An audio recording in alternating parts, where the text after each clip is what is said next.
In this episode, I get to speak with Trisha Wright, a paralegal on a mission to teach lawyers how to better utilize their legal support staff. Listen in for more. Before we get into this episode, we would like to thank our Season 4 sponsor, Affirm Investigative Solutions, your go-to litigation support company. Without them, we would not be able to keep upgrading and integrating new concepts to this growing podcast.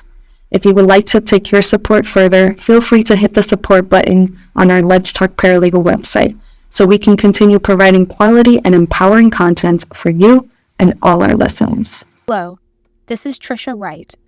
Disclaimer: the views and opinions in any associated media are my own, have not been reviewed by any company, and do not represent the views and opinions of any company or employer, past, present, or future. Welcome to the Let's Talk Paralegal podcast. My name is Etta, and today I have my lovely guest, Trisha Wright. We are going to be going over a couple topics that may or may not have been introduced in sprinkles throughout our season. So today we're actually going to shine the microscope on these topics that are so important, especially now in the new norm and the new law of practice. So without further ado, Trisha, please introduce yourself to the audience. Hi, everyone. My name is Trisha Wright. I've been in the legal sector my entire career. I think I popped out of the womb saying I wanted to be a constitutional lawyer, and that has obviously evolved over time. I've worked in many different practices, mostly focused in solo and small firms. I now work for an ALSP. We do jury consulting for all kinds of folks. So, yep, that's me. Yay! So Trisha, I want to talk about this first topic, which really excited me when I saw you introduce it to me, and it's alternative career paths, because that's really what I'm all about at this point. I'm all about growing the legal industry, growing the roles and what we do. Although I think kind of we've always been those people. Right now, we're just trying to kind of say, hey, these are separate sectors. This is not just a one size fits all. These are things that you can actually, whatever you really do like, you can focus on, or you can, sprinkle in. So talk about a little bit about that and what that looks like in your world. Paralegal to me often encompasses this whole gamut of things. And especially if you worked in solo and small law firms, you're used to doing everything. Like, I've run the office, I've been in business development, I'm up there at networking meetings, introducing the business, I'm doing e-billing, I'm doing all the discovery, and it's been such a broad umbrella term. And I really got turned on to the fact that there are different nuances of this career path, like you said, for people who don't have JDs, for example, a lot of different things. I really got entrenched into legal operations, which is, it turns out that's what I was doing, and that's the part of it that I loved doing for so long. Though I still have a soft place in my heart for research and writing, that's always going to be my first love. But if you would have told a lot of folks who were in high school at the time, look, you don't have to just go to law school. There are other alternatives. Girl, if somebody would have told me you could be a court reporter and make $70,000, guess what we would have been today? I would have been a court reporter and just been okay with that. But now the other part of that is that paralegals end up in what can seem like dead-end roles. When you go to apply to other things, or you're looking to improve yourself, there's no ladder for us. Usually paralegal is, that's it. But now, as you were saying, there are a lot of different facets to that, and there are roles popping up. Firms are finally starting to recognize that these are specialized paths, like legal project managers, which is kind of what I categorize myself as now as well. It's just, I'm more of a legal project manager than anything else. There are specifically, obviously, we've had e-discovery specialists for a really long time, but there are other things opening up, including things like chiefs of staff for legal departments that are also not necessarily have to be JD roles. So it's really just, okay, where do you want to amplify your skills at? Where is your skill set most useful to the business? And really making that business case to either the law firm or the corporate entity and saying, look, yes, my title, you may have put me as title of paralegal, but what I'm really doing is I'm a contract specialist, or I am doing SEC filing, so I should be a regulatory compliance specialist. and making that business case for it, be like, look, these are only things that benefit the business in XYZ ways. I love it. I love, I'm always a firm believer of bringing it to their attention because, as we know, in law school, lawyers are not taught, or JD holders are not taught to run businesses.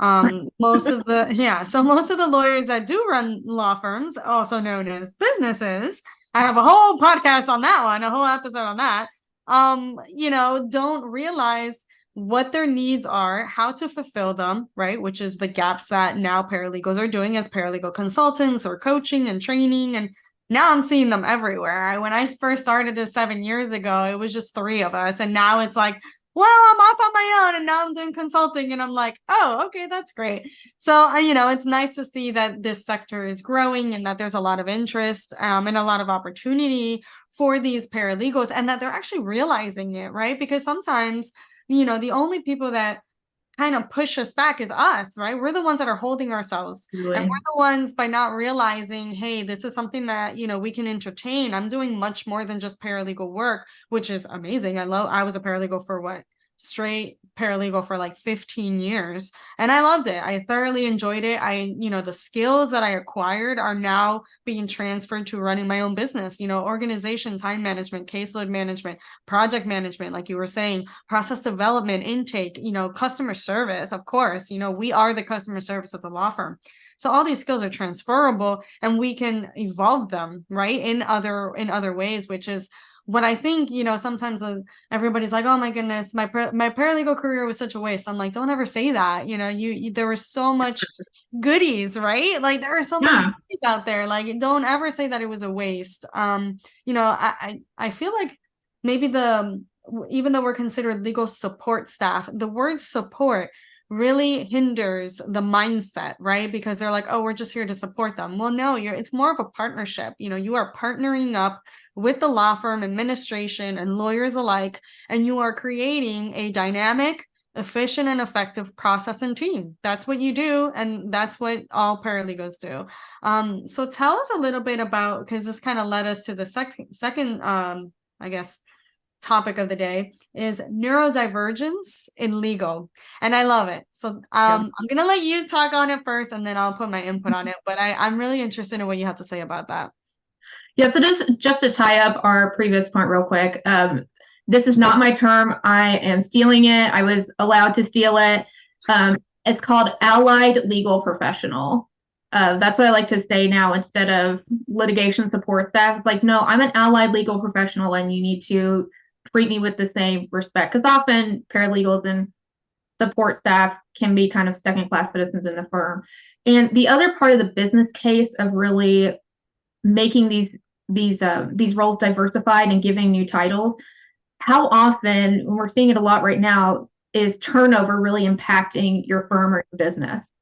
So if you're having problem with employee retention or you're having issues with disengaged staff, even if you can't give a direct bonus or a pay bump, giving somebody the ability to change their title will allow them to feel like they have a greater stake in the business and will allow them to feel like they have a real voice, and it's going to keep them with you longer.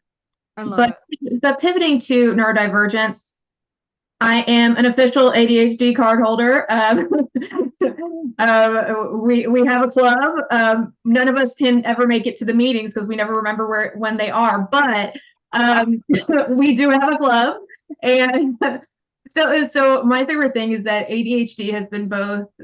One, I was a late diagnosed professional, which as a woman is not uncommon nowadays. And it's pretty characteristic that if you're this high performing overachiever in high school and college, even, it's probably that you have ADHD. That's part of it. It's both sides. It's a spectrum, right? So as someone on the spectrum, there are days when I know I'm really going to be really productive. I'm getting up, I'm hitting it. It's all good. Like this morning, I put out a post that LinkedIn thought I was AI because I was typing too fast and sending replies too fast. It was a humble brag. I'm not gonna lie, and I will keep that in my heart forever as just like this badge of honor. But it giveth and it taketh, right? So there are days where I can do that, and I know how I can, what projects maybe I've been putting off on the back burner, or things that I've just got to crunch through. We all have those piece of work that are just the slog. You got to do it and just push through it. And then there are days, and luckily because of I have a great boss, I can't say that I don't, who very much understands that. And I had to learn over time to just communicate that to people too. Like, look, it is a down day. I don't know how productive I'm going to be. I'm going to do my best, but please don't expect too much of me today because I don't have that capacity that I normally do. And that's been a huge mindset shift change for me, and has really in a lot of ways saved my career. Just being transparent about, look, there are going to be days where I cannot concentrate on a single thing, so please do not give me anything that's super detail oriented to do. So having that also, once again, that autonomy to shift your workload around and being able to rely on your team members in this industry that's all very high detail orientation and can be very fast paced. Sometimes those cycles don't line up with the feast or famine of the actual workflow. And to me, it's so important to let people know when it's not a great day for you, or that, look, I need to change my work patterns a little bit today to be the best version of myself that I can bring to you today, and not let that get me too down. And that's always a balance. But I feel like a lot of people are the same way. Yeah, I love that. Actually, that is an interesting take because I'm on the other side. I do not have ADHD. My husband, I think, does, but he doesn't admit it. However, that's a Drag him. I know that's a conversation off camera and Mike. But no, I have what's called a hormonal imbalance where my hormones just did not regulate. So I've had it since probably birth at that point. And I've known I've had it. Females usually find out once they hit the, I want to say this in a nice way, puberty stage. And so I found out about it much like you later on in life when we try to conceive. So it was very difficult for me to find that reality for me. My whole life I just thought it was because I was athletic that I wasn't, regular, all that good stuff, right? So we have all these different issues. But I didn't know I thought that was the extent of, the side effects per se of hormonal imbalance. But actually I found out this recently because I was looking up some information for my daughter, and I was looking at what I had, and I was like, wow, so it affects behavior and it affects, energy levels, and it affects, and then I started learning. I was like, wow, so what I put in my body can actually affect this as well. And since I'm no longer on any medication or anything like that, because I've been able to control all this, and all this like kind of just really spin my wheels. And I was just like, that's really interesting, because I would explain why some days I can wake up, get everything done, and then the next day I'm like, ugh, like I don't want to do anything. Like that was me this morning. I was like, I talked to my husband. I'm like, your turn. You got to take the kids. Like, we're taking them to school today. I can't do this anymore. But all week I was fine. So, understanding, like you said, and I think being transparent, right? So, like, unfortunately, I had a couple meetings, and I was just like, I'm just, I don't have if I can't pay attention to you and I can't be in the present moment with you, and it's not going to be productive, I'm just not going to attend. It's just not in me right now. Like, I can give you my notes and I can give you my thoughts on the matter, but to be active, active listening and active, and just being very present in the moment, unfortunately, just right now, my mind is not there. And it's also in a moment in my life right now where I'm going through a lot of things. We have finals. I'm going through my master's, and it's finals week. So I have that, plus the activities of school, plus everything else. So it's just all in the holiday season coming up. And I think it's just all of that combined, just like my energy is just not there anymore. Right. So at first I thought it was just the stressor and the anxiety of life and where I am in the season right now, quite literally. But then I was like, no, I actually have a medical condition where I just didn't think about that affecting me in any other way, but it does. So, point of the story is go get checked out, make sure you're all good, and see what your side effects are, and just make sure that, it has nothing else to do. Because another thing that we do as especially as women, and I'm sure men do too. They just do it in silence. Um, right? They just suffer in silence. I'm I feel betting like they it just suffer in probably. Yeah. silence, right? Like Yeah. I've never like, they have girl talk. I've never heard about like guy talk, and then I always ask my husband, like, what do you talk about during poker nights and golf and stuff like that? He's like, we just talk about beers and broads and this and I'm like, you don't talk about your feelings or your issues or what's going on in the I know, house. that's not a thing. Like, and I was like, so whatever. But I feel like as women, we put the pressure on us, right? And Yeah. we tend to overthink, especially as legal professionals. That is like the A-type personality, overthinker, perfectionist. Like that's exactly what a lawyer is looking for when they're looking for somebody to work at their firm because that's what they want. So most of us are whatever Enneagram, what is it? Enneagram 8, which I am. I've taken all the personality tests and I am to the T. Exactly what you think I am. I am. That's who I am. I mean, even my personality test has proven that. So I've taken the disc as well. And yes, I'm a D. You guessed it. So anything over Hey. everything, like everything you could possibly think of, that's me. Everything that I portray on the podcast that you're like, yeah, she's a type A. Yes. Yeah. I confirmed it for you. I will send you my report if you'd like. I have it.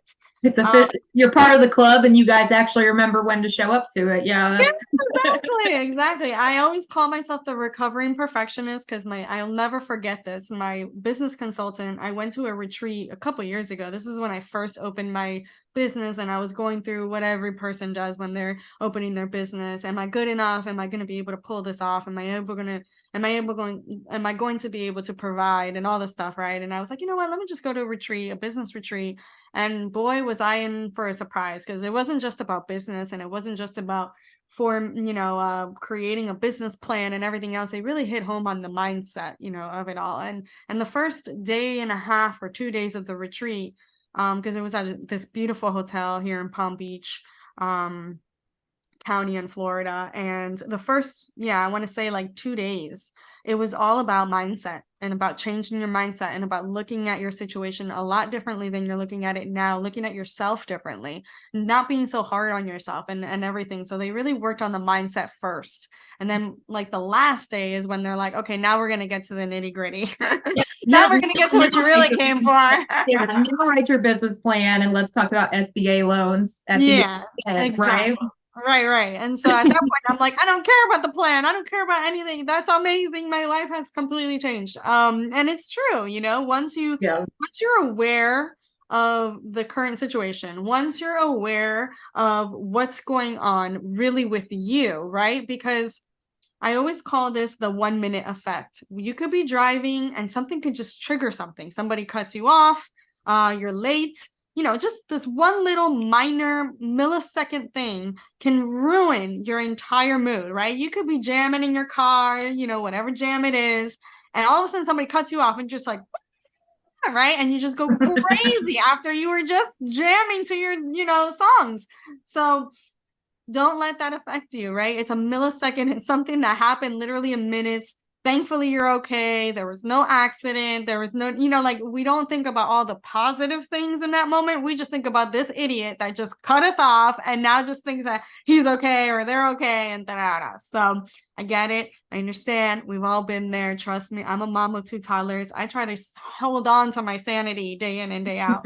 So if anybody can resonate and anybody can feel for you, it's me. And I'm practicing when I'm preaching, but it's not perfect, right? Every day is a challenge with everything that goes around.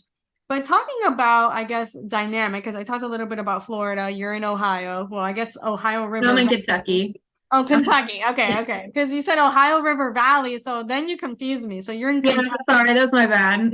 Okay. So you're in Kentucky. I'm in Florida. So let's talk about the geographic diversity because right there, those two right there are completely different. So let's talk about what's going on over there. Right. And I'm originally from Florida too. So it's like, okay, I'm not only the Midwest and kind of South Central corridor. And I didn't make that term up. South Central corridor is what the Bureau of Labor Statistics calls it.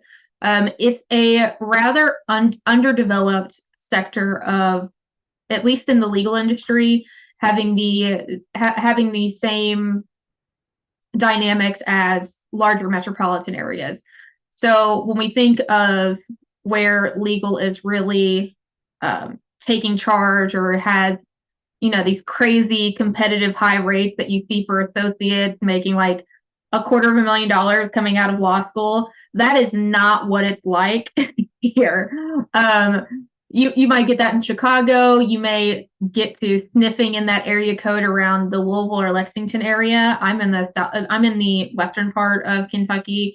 It's very different, and the values of people are a bit different in how we interact with, for example, court staff. When I first started back in the day, Back in the day. back in the day, we would, and I'm sure there are farms that still do this, there was this whole production at the end of the year to make sure that we got our specific fudge order. Girl, it was a whole thing. We had to get this specific type of fudge for the county clerks, because at the time in Kentucky, it was very much the county clerks were the kings and queens of their own county domains in a lot of ways. Wait, are we talking about fudge, like the stuff that you The eat, like the candy, dessert? yes. Oh, goodness. The candy, yes. Yes, very that. And if we would go across the street and they hadn't received theirs yet, they would say, "We're really looking forward to your fudge this year." Like they would know it was coming. So it's that kind of level of personal touch and service that I feel like those in the Midwest and South Central corridors, we excel at those little pieces of customer service and relationship building. Those little personal touches that you may not get from a large law firm. Like they may throw a gala or something, but it's not like people in there. They would watch me when I walk in and they just wave me past security, things like that. I'm sure that does not happen in these larger areas because it's not the same thing. No. But what makes that important in terms of bringing in more people who are not necessarily in these large metropolitan areas, and I am obviously a huge remote work advocate. I believe that if this push to return to physical office spaces for law firms is a really poor decision on their part, and it's going to make it not only harder to get qualified people, but to keep people invested because it's simply too expensive to not work from home. And honestly, once again, as somebody with ADHD and sensory issues, I need to have a controlled space. So being in an open office plan, cubicle situation, it's never going to work for me. So unless I can have, and I've specifically asked for ADA accommodations of an office with a door and have been told no, because that was just for lawyers. That's a real thing that has happened. Yeah, I know that's a real thing that happens. And when you think about these kind of things, having somebody like me or like somebody else coming from this area in, for example, a Chicago type office or an Atlanta type office, a New York type office. Because I love New York. I think all my listeners know that New York has a special place in my heart. And I have a lot of New Yorkers in my family, so it's like someone like me is able to straddle a lot of those lines in terms of that, but it also brings forth a different perspective of diversity that you won't necessarily have in there. Like someone like me, I'm used to having to be scrappy to figure it out on my own and to just make it work, not necessarily being able to hand it off to somebody and say, well, it was their fault if it didn't get done. Like the personal accountability, I feel like for people in the Midwest and South Central corridor, our work ethic is just, it's not better or worse, it's just different. And it's something that could really bring something special to a firm that's only ever had the same crop of people in the same 25 to 50-mile radius from a city. Yeah, and I just think that's something special that shouldn't be overlooked when you're talking about diversity or talking about if you're a law firm and you serve all 50 states. I'm not saying have a person from every single state, but having somebody who is maybe not in your same time zone, for example, is helpful to you. They can take a call later or earlier, depending on if you're East Coast, West Coast. There are a lot of benefits to that I think that these firms that only want to hire in a commuting distance, they're really going to miss out on. No, I love that. I work as personally, I work the main states that we work in are New York, California, Florida, obviously, because that's where I'm at. And Colorado. And all of a sudden, you're right, with the time zones and everything, it's really cool. It's really nice to have those different it's really hard to get everybody together for a meeting, but that's different. But when you're trying to get the day-to-days, things like that going, it's really beneficial. But another thing to your point is all about personality. I love that you said about personal touches. It's different. My husband and I, we traveled to Yellowstone and we did the South Dakota and we did Montana. We did all of that, and we had never been in that part of the country.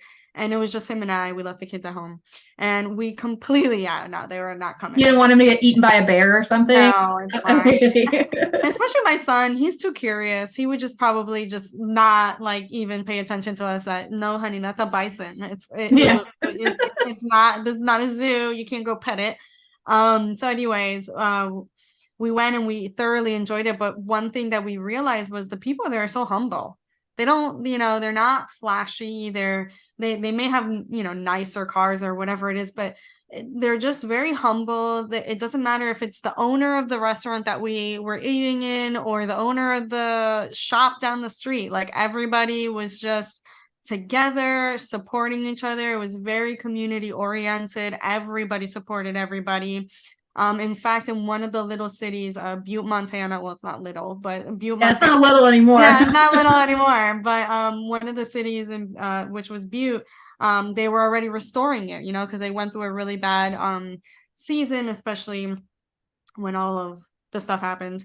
But anyways, and then there was this like big investor coming in, so we met one of the dance studio owners there, and I'll never forget her face. She was so passionate about it too, and I love that.